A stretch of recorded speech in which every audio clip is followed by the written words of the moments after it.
Okay, we'll start again. Welcome to First Universalist of New Madison. Special Sunday.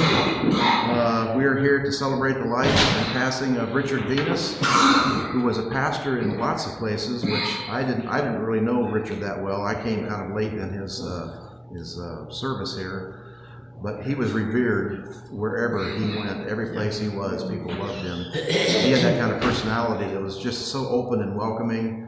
You knew you could trust him with whatever you had to tell him. You knew he would give you sage and quiet advice, not harangue you about your misdeeds or things that you should be doing. So I've got a few comments from people. I opened it up on the internet site or on the Facebook site, and I got some comments. So that's what I'm going to do for the message part, is I'm just going to read what I got from other people. If anybody here has a memory they'd like to relate, please feel free to do that. That's what we're here to do. Marcia is on the way. She's running a little bit late, which is not a problem. So we're not going to do much importance. We're going to do the prelude and the welcome, things like that. Let me read. Actually, a lot of the stuff I take, I don't know how many of you have seen this. Every place is holy ground. I don't know how many books Richard wrote, but this is one of the later ones. He has a varied history of educator, minister, social service. He can do about anything that has to do with relating to people. But he also is an excellent writer. I highly recommend you get this out of the library or order it yourself. He has a tremendous way with words, and if you've heard him speak, his sermons, they've brought that forth, but it comes forth even more if you read his books. It's called Every Place is Holy Ground When Religion Is Not Enough. And I'm going to read a quote out of that to start with. Hope lives in our souls and is present sometimes only in the tiniest of measure, in the wiggle of a toe or the very still voice within us, to give us the strength to carry on. This is a quote from the last essay in the book, which is a story of a 9-year-old Frederick Hudson who got polio in 1943 and was paralyzed. His entire body was paralyzed for over a year until he regained his ability to move. The reason that struck me is we just saw on the news where the incoming administration is trying to decertify polio vaccine as a viable vaccine. What madness are we descending into? Maybe it's only people our age who remember what polio was and what it did to people. But if you saw anything or knew anybody or knew a family that was connected to polio, you do not want to see that disease come back again. And it is still here. In the Middle East, when they stopped vaccinating in Gaza, polio started up again. So it is still existing. All right. Do we have any announcements? Just welcome folks back. We haven't seen you in a while. It's great to see you. And I'm looking forward to our service and remembering Richard. And we have a VIP person in the group today, obviously, Marcia. And so we're so happy you joined us, Marcia. I've only been here a few years, and Richard was here when I came here. When I came, this is what the church looked like. And that was totally because of Richard. Yes. People followed him from wherever he had preached before. They came and followed him there. And yes, Marcia finally is here. Thank you, Marcia. Love to see you. And we'll go back to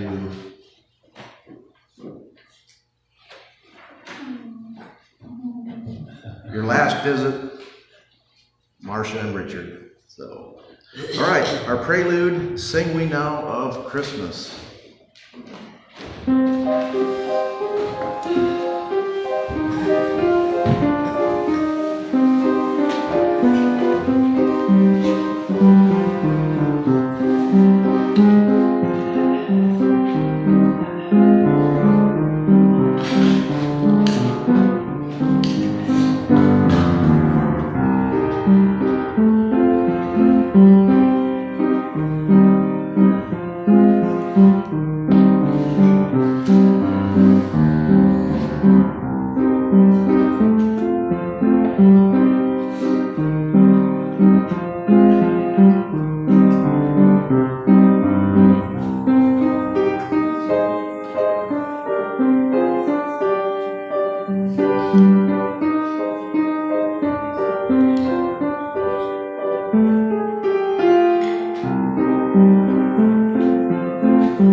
beautiful. What a blessing music is, and what an empty place this would be without music.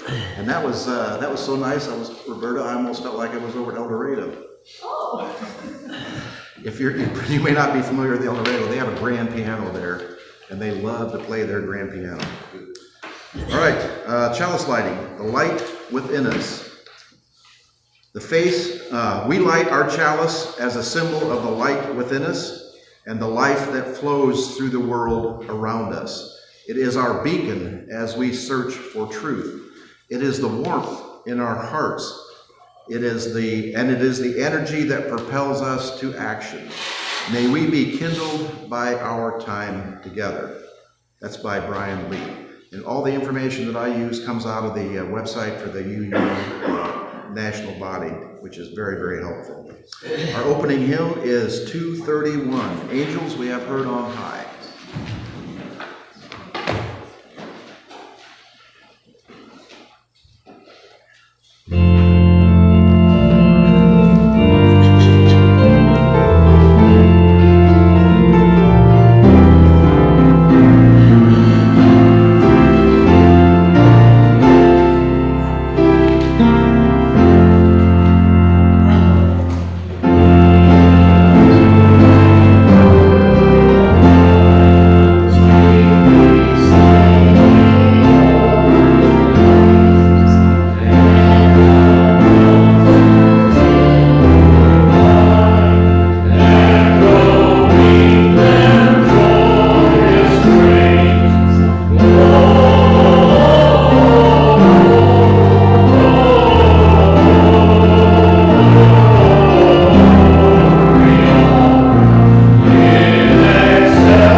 But most of these were contributed by people who have known Richard through his life. So there are pictures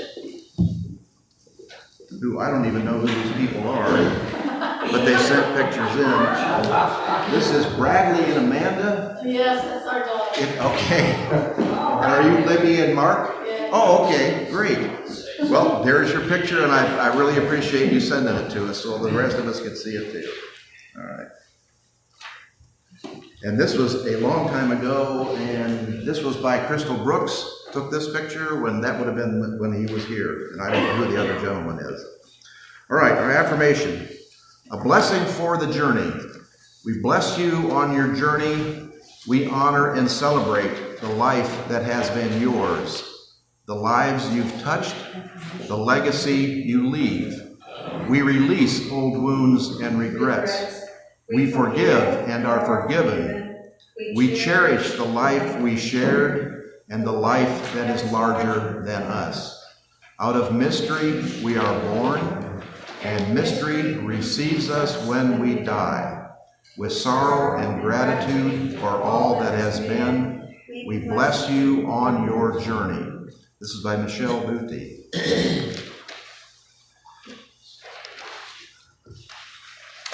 Right. We're not doing a children's story today because we have too much other stuff to do, and I couldn't find a children's story that I thought was appropriate. I bet there's somewhere is Richard telling a children's story, but nobody filmed it and nobody sent it to me, so no children's story. Joys and concerns. Of course, our first candle is for Richard and the family and Marcia, and I guess they have a joy. It wasn't Old Scratch voted the best pizza place in Dayton, Yeah. and aren't they? And Troy. And Troy. That's right. In the Midwest, actually. In the Midwest.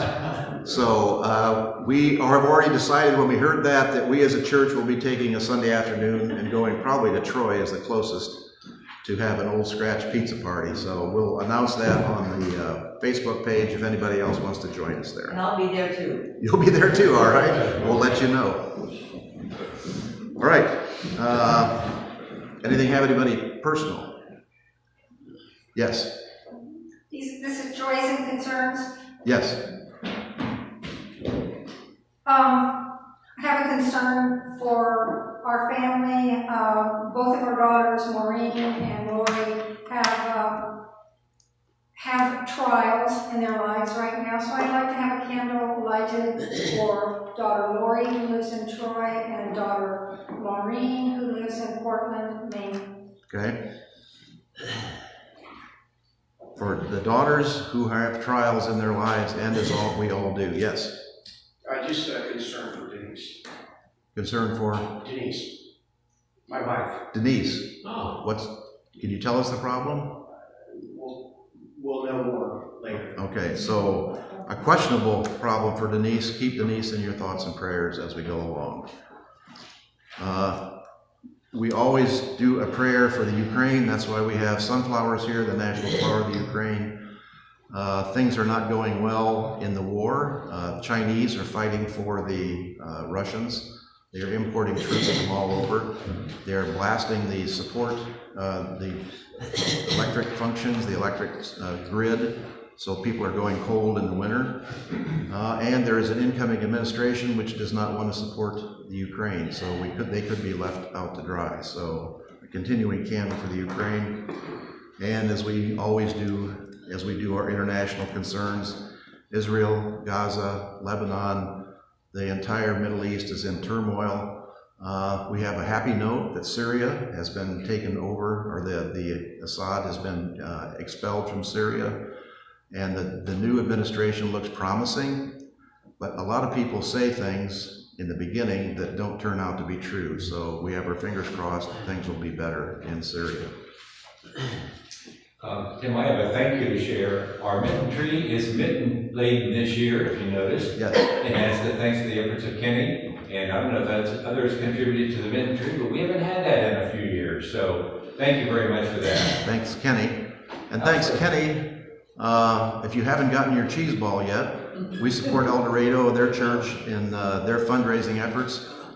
And I thought it was kind of rinky-dink, but evidently there's like 300 and some cheese balls. Yeah. That's a major fundraising effort that they're putting out. And I've got one, and I've already broken into it. I couldn't wait for the kids for Christmas, and it's pretty good. So, The El Dorado women, it would be the Association of Unitarian Universalist Women of El Dorado.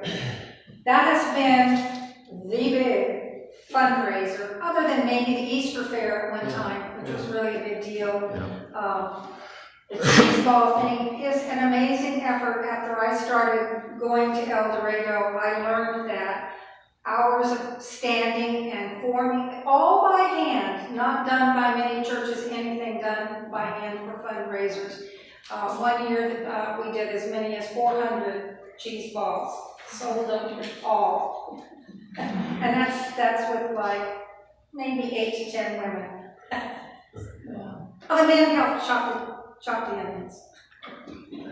But my understanding is the women are declining, so they are accepting male volunteers for next year. Oh, absolutely. All right. Anything else? Yes. I want to share a joy that as of November 8th, Patrick is now retired. I can see by the smile on his face and the lightness of his step that that is progress in his life. And we rejoice with both of you because Patrick feeling better means you're going to feel better. Yeah. All right. The day before Thanksgiving, we welcomed our 19th great-grandchild. Wow. 19. Grandson this time. And they're not Amish. And number 20 is on the way in April. Oh my God. All right, and we like anything else? Tim, I just want to quickly share a very minor concern, but the 8-9 OP at the very top of your program worship services today, I don't want to say it's necessarily a conspiracy theory. I think it's just my printer that needs to be replaced. So please be assured that's not a conspiracy theory. And it's kept in there in my haste in printing this morning. I apologize for that. Otherwise, there aren't any other typos or other hidden messages to the program today. Good to know. But there's always in kind of an homage to Richard, there's always little problems that I forget when I put in. If you notice in the one thing, there's the instructions for the description of the slide. You're not supposed to read that, and that's not supposed to be in there. I try to take those out, but sometimes in the heat of the moment I forget.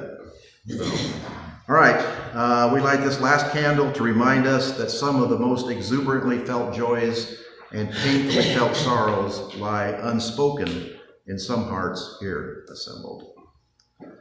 All right, the message.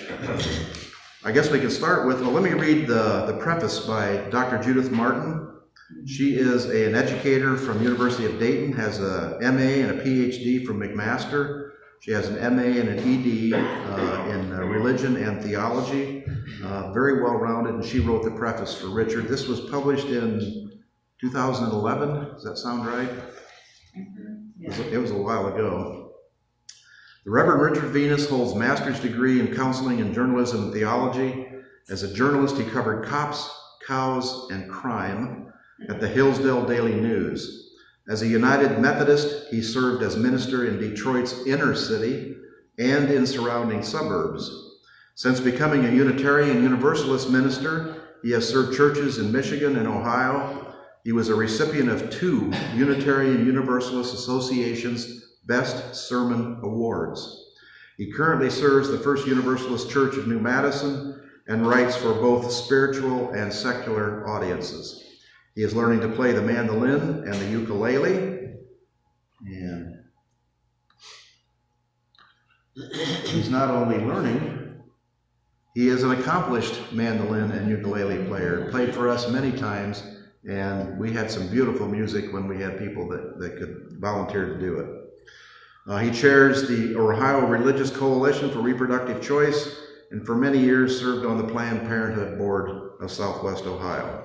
Married to Marcia, 3 children, 5 grandchildren, and he was alive to see the beginning of Old Scratch. Maybe not the extension of it to where it is now, but he knew how good it was doing in Dayton when it first opened. So, all right, any comments anybody would like to make? The people that sent me comments, I'm going to read those. I have some from Margaret. I'll read yours if you don't mind, or do you want to read it?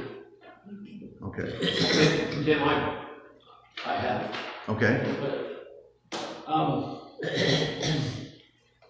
I've been listening to ministers since I was 5 years old. My dad was going to Earlham at the time, and he, one of his professors had to take a summer sabbatical, and So my dad filled in for him at a Quaker church. He later became a Methodist minister and a Presbyterian minister. And I'm going to include my dad in this.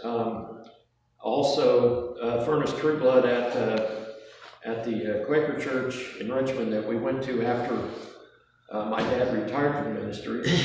I've been around a lot of ministers in my time, and Richard Venus was right up there. I mean, he was probably the best minister I ever had, and that includes my dad.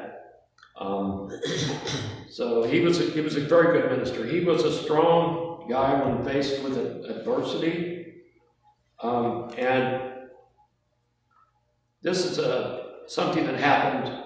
Well, I went to the Wright State University and studied philosophy, and Marcia was very helpful, and she had some really good ideas on how to get funding and things, and helped me to get started with that. But I studied philosophy there, and Richard was a very good thinker. You don't really, there's a difference between theology and philosophy. My dad once said about Elton Trueblood, who was one of the great philosophers in the United States and taught at Earlham, and my dad had him as a professor. He said Trueblood was a philosopher, not a theologian. And so normally you think of ministers as being theologians. And that isn't to say that theology can't be real complex. If anybody's ever read Paul Tillich's Dynamics of Faith, you know how complex it can be. But you don't normally think of theology as the philosophy of religion. They don't really go together. Richard was a very good thinker and a very good philosopher. I never will forget when I first started going to Wright State, Richard and I were talking about philosophy, and I mentioned that Immanuel Kant was my favorite philosopher, and Richard says, talked to me about the famous Nazi at the door thought experiment, which is a modern day philosopher's critique of Immanuel Kant's approach to ethics. Immanuel Kant had a real severe approach to ethics. It was either right or it was wrong. And I was really surprised that Richard knew about that thought experiment, because you think of ministers as theologians, but not as philosophers. My dad and I had many discussions about philosophy over the years, but he never mentioned Kant or that thought experiment. So, and my dad was a fairly good philosopher. But I was really surprised that Richard knew about that. He was a good thinker as well as a good minister, and as a man who was strong when he was faced with adversity. So I really liked Richard, and Marcia, it's good to see you. And thanks for all your help in getting me started. And thank you for, turn the camera back, thank you for sharing. I think that typifies Richard as being a man of compassion, a man of patience, a man of wide aspects. He dabbled in everything and used everything in his sermons. It's pretty remarkable. Yes? I'll read my own. Okay. I'm brave enough now. Have you got it with you, or I'll read it. you can read mine?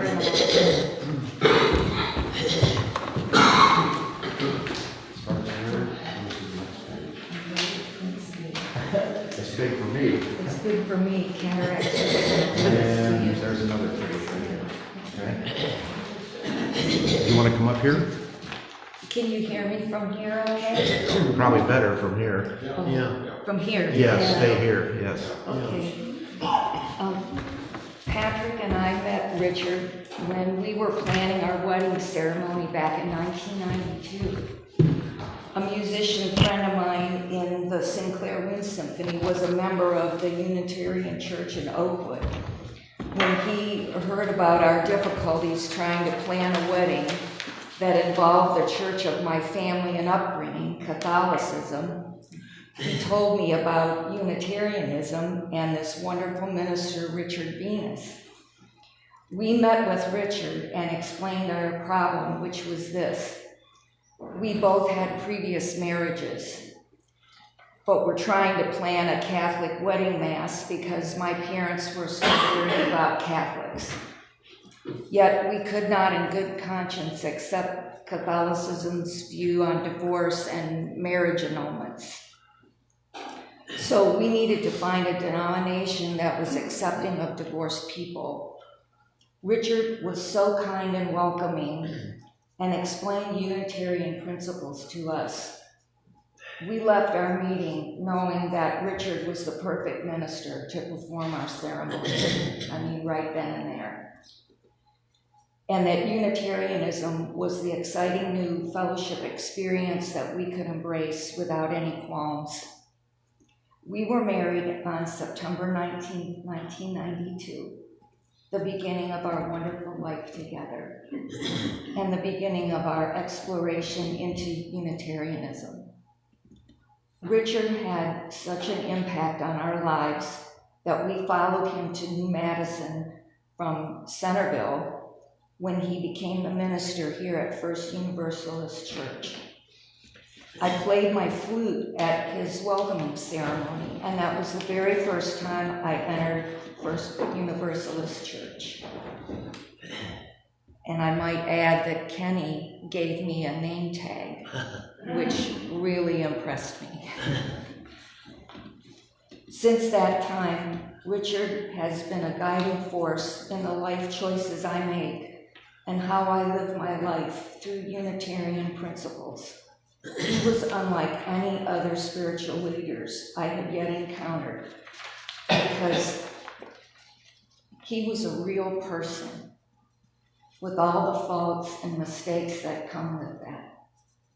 And he never shied away from telling his congregants about those faults and mistakes and how he learned from his failures. It is through Richard's guidance that I strive every day to be the best Margaret I can be through the choices I make in thought, word, and deed. Thank you, Richard and Marcia, for guiding me to that revelation. Thank you. Thank you for the words and for reading it.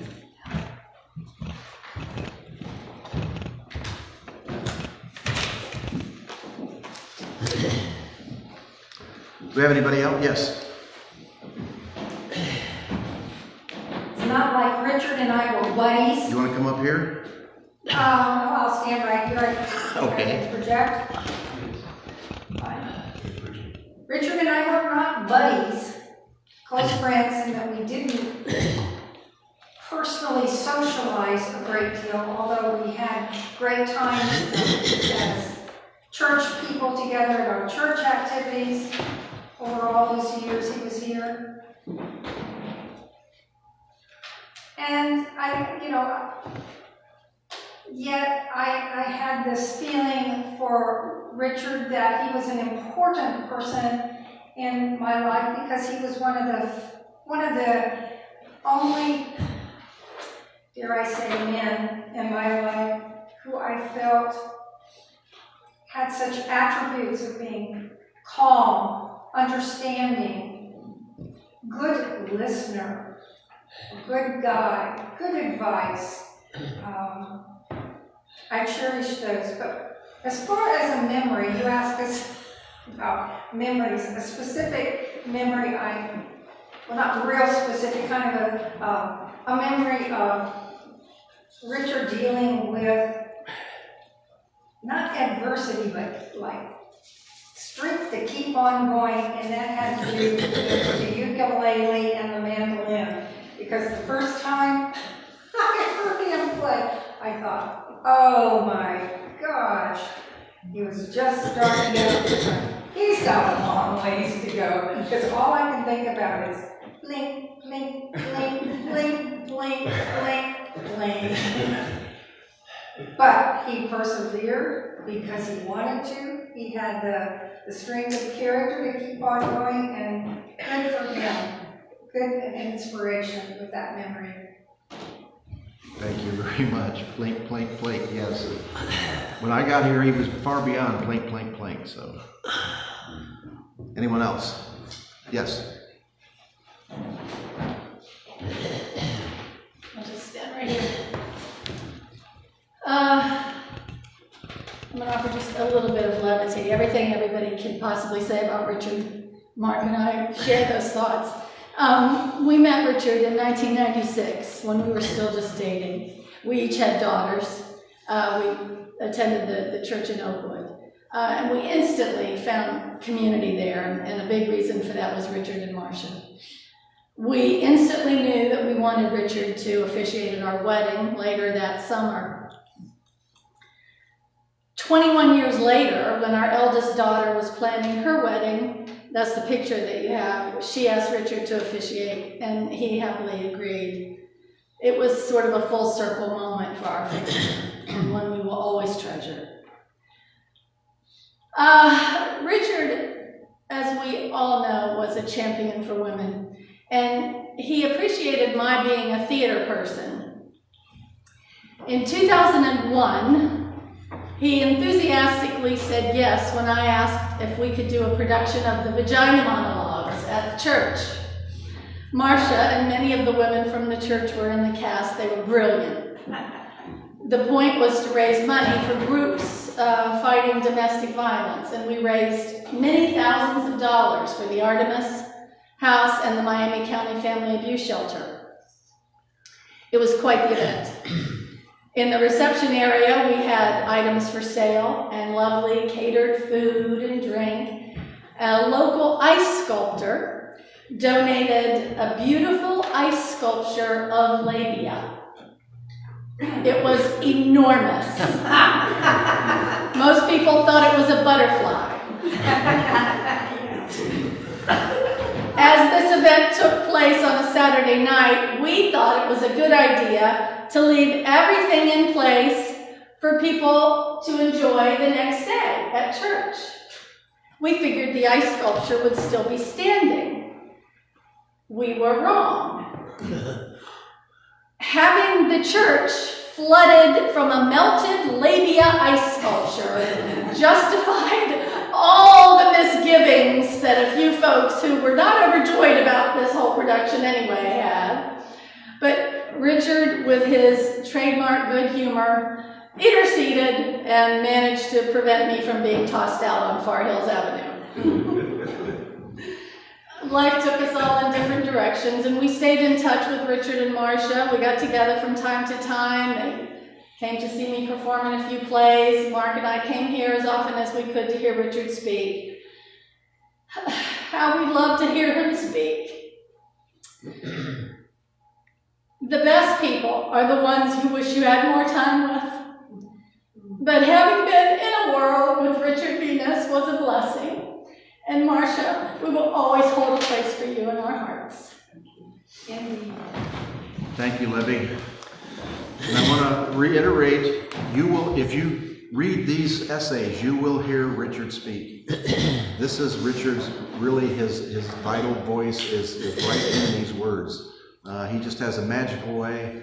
Actually, it's almost better when he takes the time to sit down and write them down, because there's none of the little flubs and none of the little pauses. And as everybody knows, when you're speaking, out personally, you make mistakes.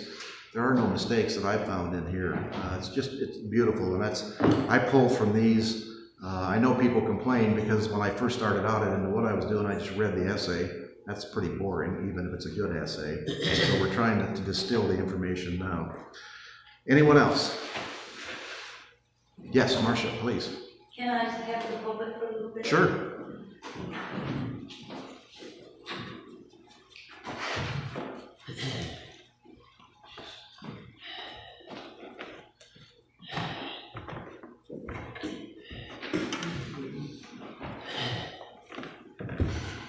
I didn't bring my Kleenex, which is probably a mistake.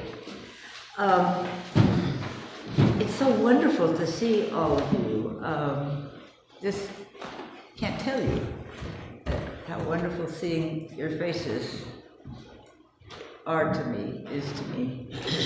I just thought you might want to kind of catch up on what happened.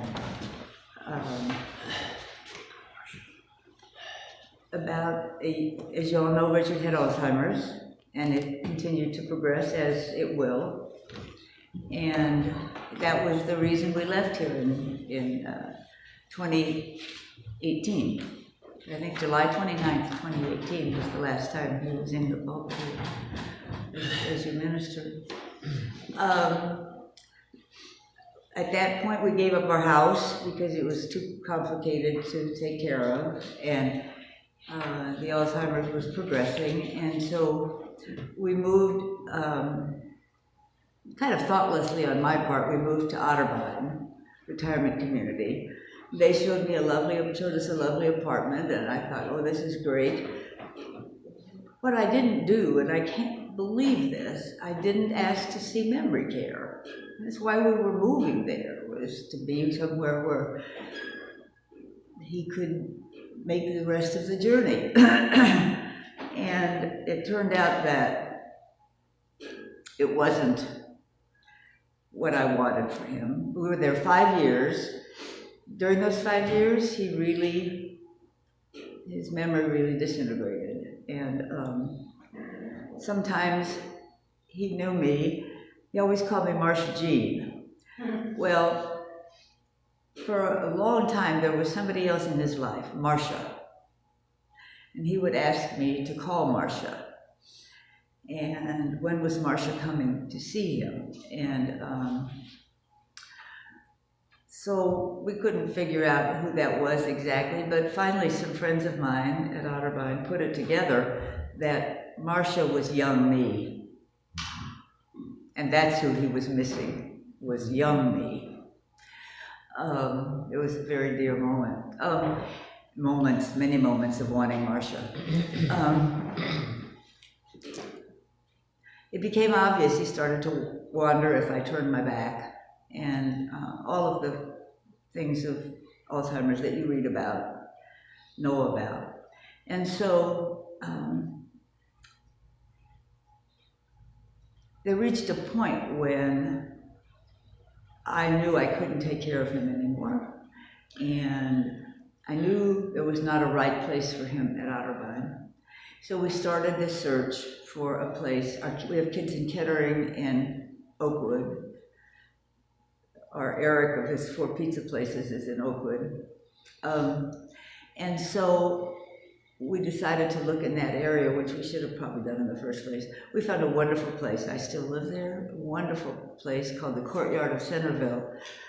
And it's what I wanted. It's all in one building.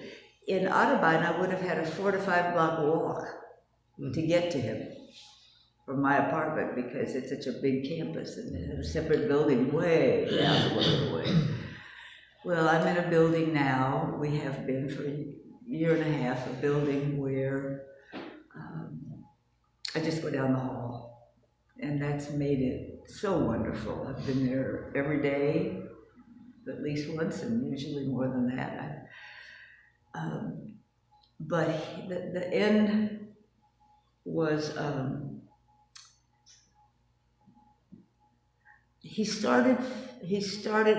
there were often times when he was in the memory care at Centerville that he didn't know me, and I,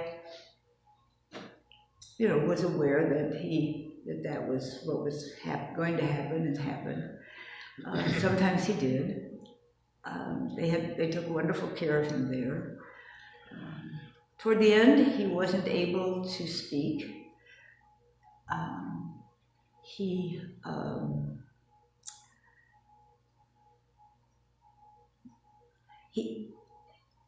In the months before he died, which was a week ago Friday, he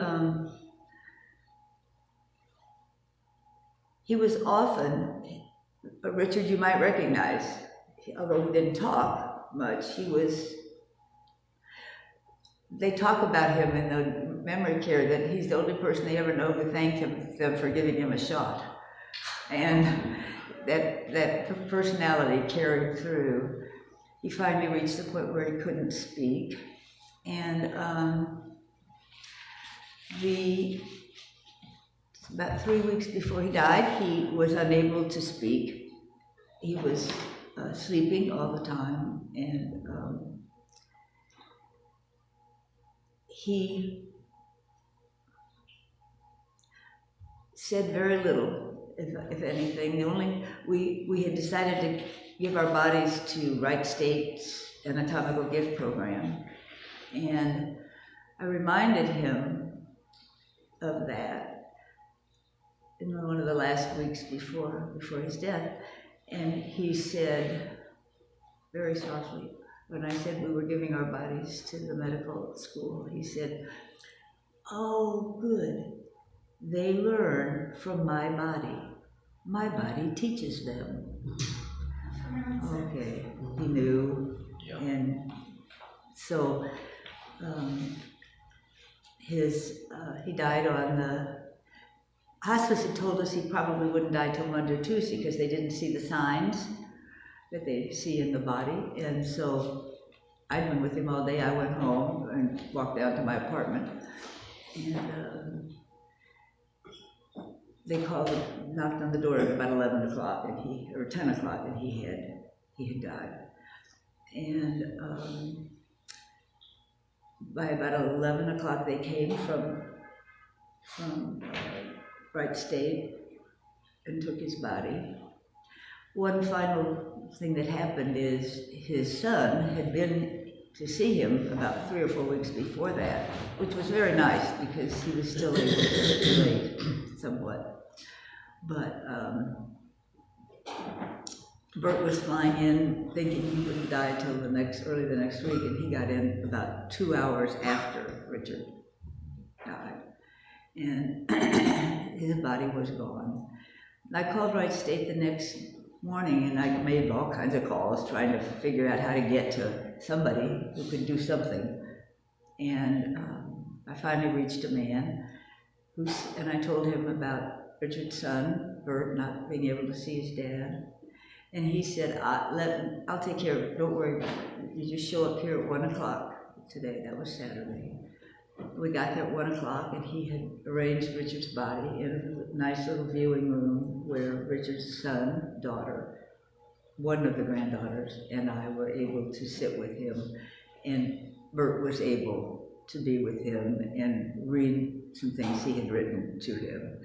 It turns out that this guy, who I thought might be the custodian or something, was the director of the program, and he was just so incredibly helpful. And so he is now at Wright State. I don't know what you know about that, and I'll try to say it. I don't want to keep you here all morning.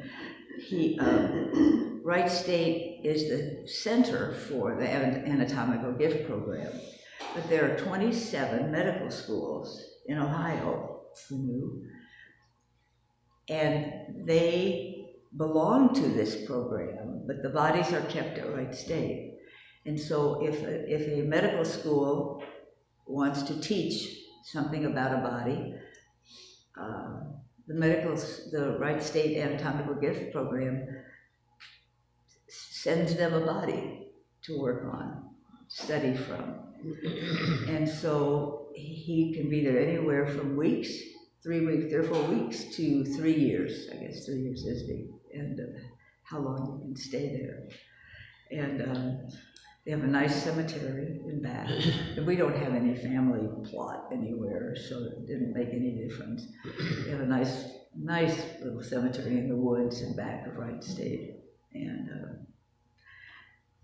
there's no plot. You don't know where they are necessarily going, but there's a beautiful brick walk that wanders the property. And each brick has the person's name, the year they were born and the year they died. And so the walk keeps extending as they put in new bricks. And so that was, I think, something that would have pleased him. He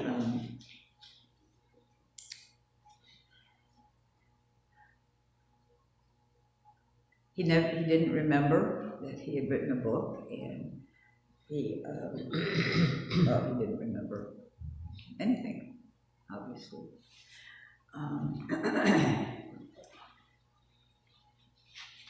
What I have found, and then I'm done, what I have found about myself is obviously I was weeping for days. I'm very much calmer, and it's interesting. I realized I've lived alone for a year and a half because he's been in memory care for a year and a half, and so I've gotten used to, in a sense, being a widow, living alone. And he's never been in my apartment, even though it's a 3-minute walk, because they recommend we not take them to our rooms so they don't have some sense of trying to break out or to go there. And so my life isn't really terribly different. I don't have memories of Richard in my apartment. Of course, you know, he's forever there, but I'm managing very well. We're doing a memorial service, and I would certainly invite you all. We're doing not a service. We're doing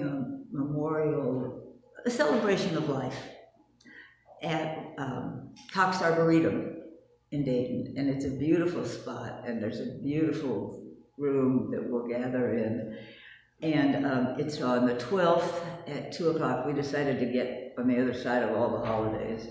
So January 12th, 2 o'clock, Cox Arboretum in Dayton, and we will officially say our goodbyes. And just to say finally, he loved this place. We both did. This was home for 13 years, and we would have stayed. We retired from here when he was 78, and he served 13 years. He was 78, and we would have stayed, but the Alzheimer's was making it increasingly difficult to keep it all together, and he felt like he wasn't doing justice to his role. And so that was it, 1978, July, and we loved being here. We loved everybody. It was, that's going to make me cry. We really felt at home here, and all the wonderful gatherings and parties and the Christmas gathering downstairs and all the wonderful things that happened here were very much a part of our life. So thank you for being here, and thank you for caring about him. And phew, thank you.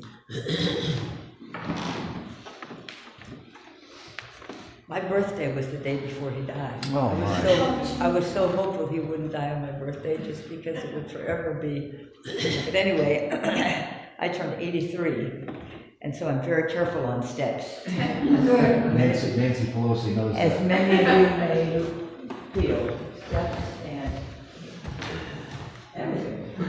Thanks for mentioning our holiday gatherings in the basement, bingo parties. Those were memories, weren't they? Oh, they were absolutely wonderful. Oh my God.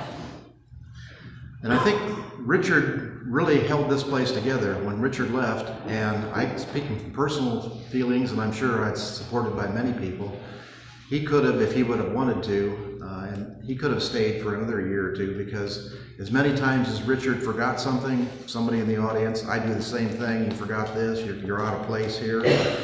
As long as he could continue to do his sermons, he's the one that held this place together. I mean, you see, if you've looked at our Facebook page, we have an average attendance on a Sunday of like 5 or 6 or 7 people. And you saw the pictures when Richard was here, and that was all due to Richard's personality. So we owe a debt of tremendous gratitude. Without Richard for those 13 years, this church would have disappeared a long time ago. The other thing I can say is, as donating body to science, and when I went through my paramedic training, we also got to use the Wright State supplied cadavers for us to practice on. And it was a tremendous, it's not just medical students, well, I guess you can call paramedics medical students, But to find the trachea, to find the femoral artery, to find the brachial artery, it's a lot harder when you're going through all the skin and the tissue is when you open that up and see what the actual placement looks like. So my appreciation for anybody who donates to Wright State. It is a tremendous aid.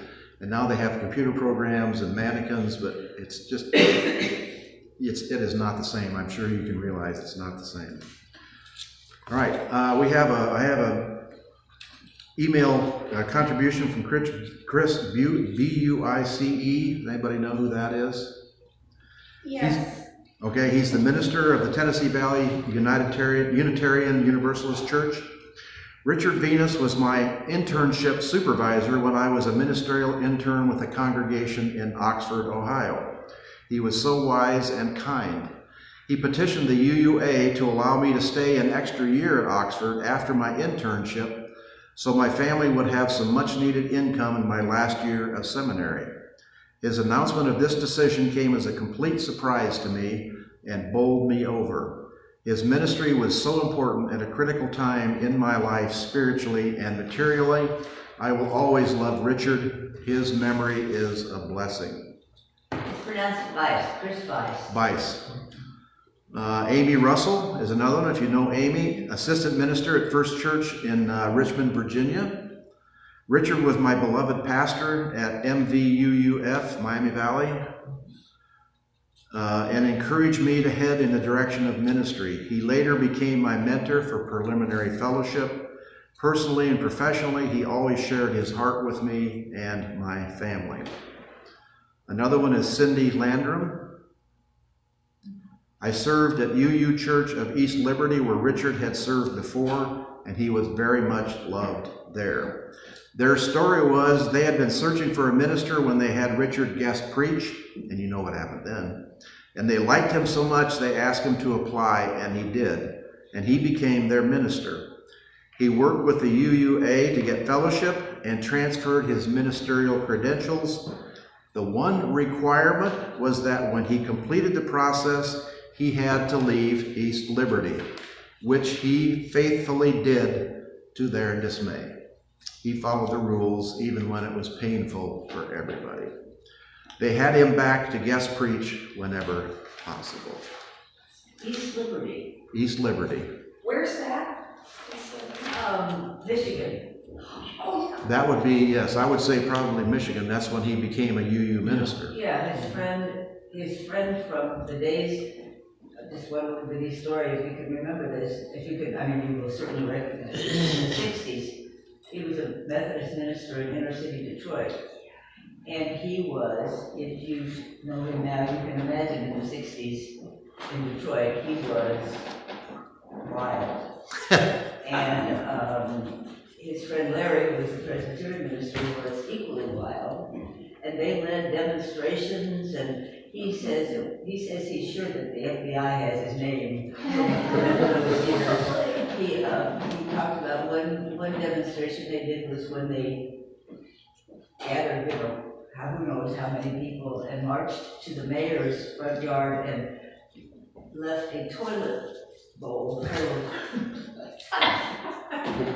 of so that was young Richard in the 60s, and then we moved to Madison. We moved to Michigan, and anyway, long story, a lot of changes in there. But his East Liberty is where Larry was preaching, and Larry called Richard and said, "I need to take a Sunday off. Will you come and sing for me?" Because we were living in Avery, Michigan.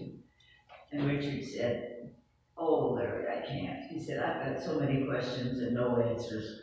I just couldn't do it." And Larry said, "Oh, well, you'll be perfect for the Unitarians." And so he preached there, and Larry got hired in Indianapolis, and they hired Richard, and the rest is history. The rest is history. And that is Richard. I could just go on all day. I love it. That's Richard when he dropped the toilet off in the mayor's yard. Anyone else? thank you for sharing. Richard will never be forgotten, and actually he won't be forgotten here because we'll keep hearing his word from this book as we go along periodically. And now we have pictures that we can bring back up again too. So let me, in memory of better times. All right. Offering, if you have something to share, please do. If you need something, please contact us. We are more than willing to help. And as I say every Sunday, we do not hand out cash. We hand out information and advice and spiritual support. All right, we are going to hear Jingle Bells. Feel free to sing along, everybody is. All right.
Closing hymn is 237.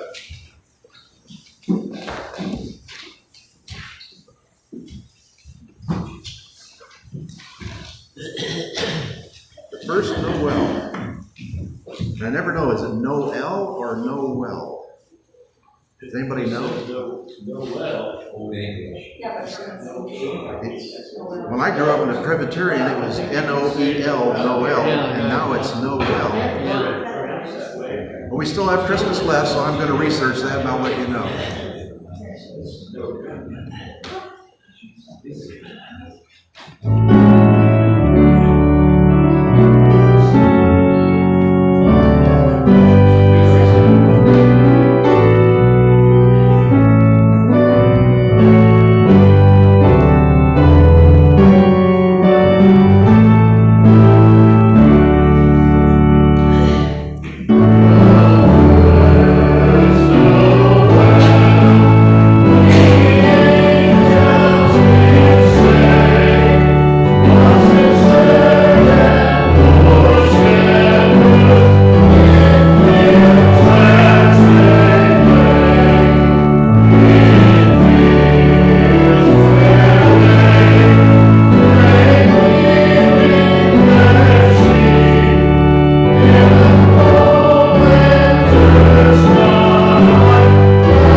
chalice, and as always, we leave one candle lit for all those hopes and dreams, those fears and trepidations that you're not able to verbalize, maybe not even able to realize.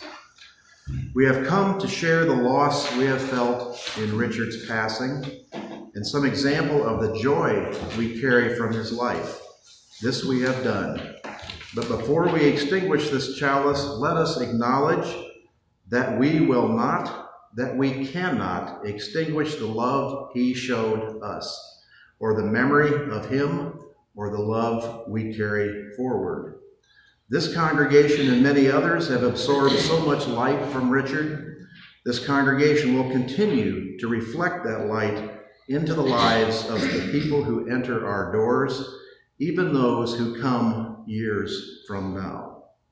May we always be able to see that light that is reflected in all that we do, and remember and smile, knowing his light is shining from us too. That's by Greg Ward, adapted. All right, we have cookies and crackers and coffee, anything for afterwards. We always have something to do with horses. This is just my little personal thing, so.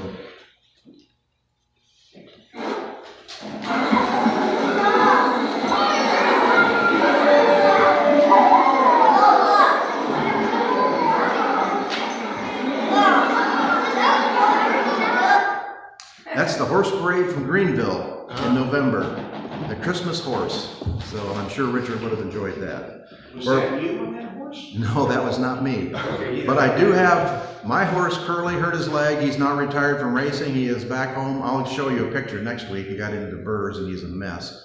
But I have a sleigh, a cutter, a two-person cutter that I brought back from Indiana.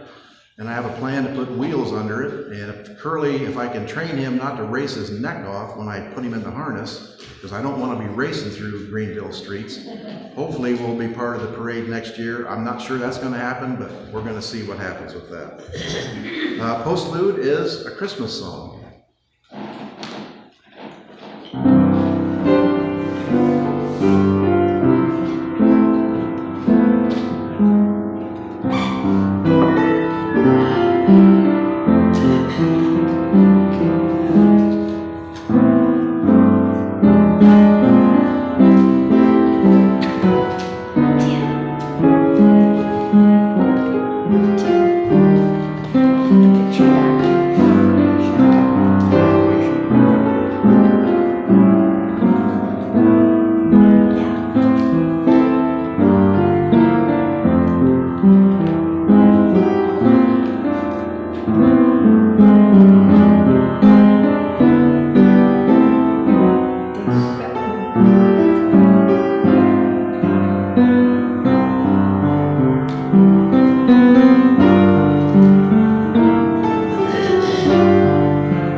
Merry Christmas, happy holidays, enjoy your week, and that closes our service at New Madison Unitarian Universalist. Have a good week. It was a hard sound. That's what I was thinking of.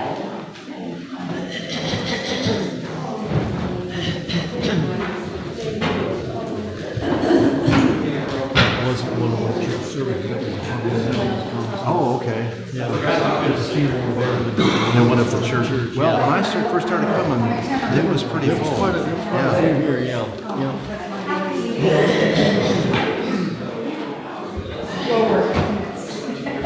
ability. with the Oak Ridge boys.